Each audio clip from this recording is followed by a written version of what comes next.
the Spirit of our God, ever old, ever new, still fills the whole universe, and he looks for places to operate, contexts even incomplete, where he finds the possibility of an open heart. Hence it is that in Protestant Wales he was able to use the natural gifts of the people and play upon specifically the power of preaching and of singing to touch human hearts. I remember how my grandfather told stories of what happened when he was a young man. The police had nothing to do, and so they formed their own choirs and came into the chapels. You might find a policeman in the Seat Vow, the big seat there, kneeling before the former drunkard that he had been handcuffing. Even in the coal mines, the miners had prayer meetings underground and sang, and their singing echoed through the shafts. And when they were converted, they had a different language when addressing the animals that carried the coal underground. And the animals didn't understand what they were saying, for they were used to heavy swearing, all in Welsh.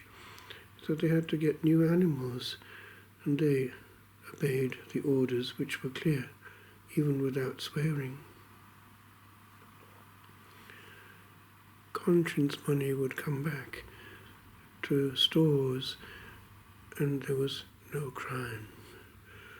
A couple of years of heaven upon earth, culture and grace intertwined, the Word of God, an angelic song. Years ago, I was hoping it might be possible to harness the power of the renewal in France and bring something of that back to our culture in Wales. There were a few of us involved, all Welsh-speaking. The Beatitudes, I remember being deeply moved, arriving at an old monastery which they had taken over in Normandy, l'Abbaye Blanche, and the old stones in the Abbey Church were echoing a beauty which was fully renewed and yet somehow familiar to them. For beauty comes through as a universal language which every age understands. I wrote these upon arriving and hearing this mystery from the beyond.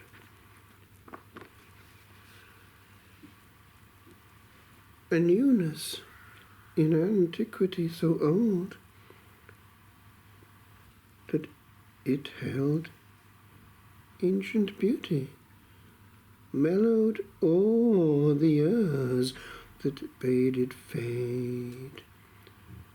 This song, retold by voices young, a past age doth restore, and in these crumbling stones a something stirs the passer-by that could have passed by this and never known how little time here blurs the smile of newborn Christendom's first bliss.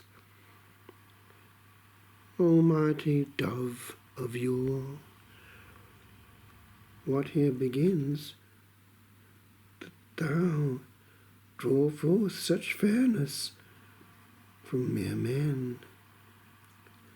The crying of our yesterdays now clings to something true that echoes through this glen, oft blessed by prayer, but ne'er of such a kind as could in one eve 10 years praying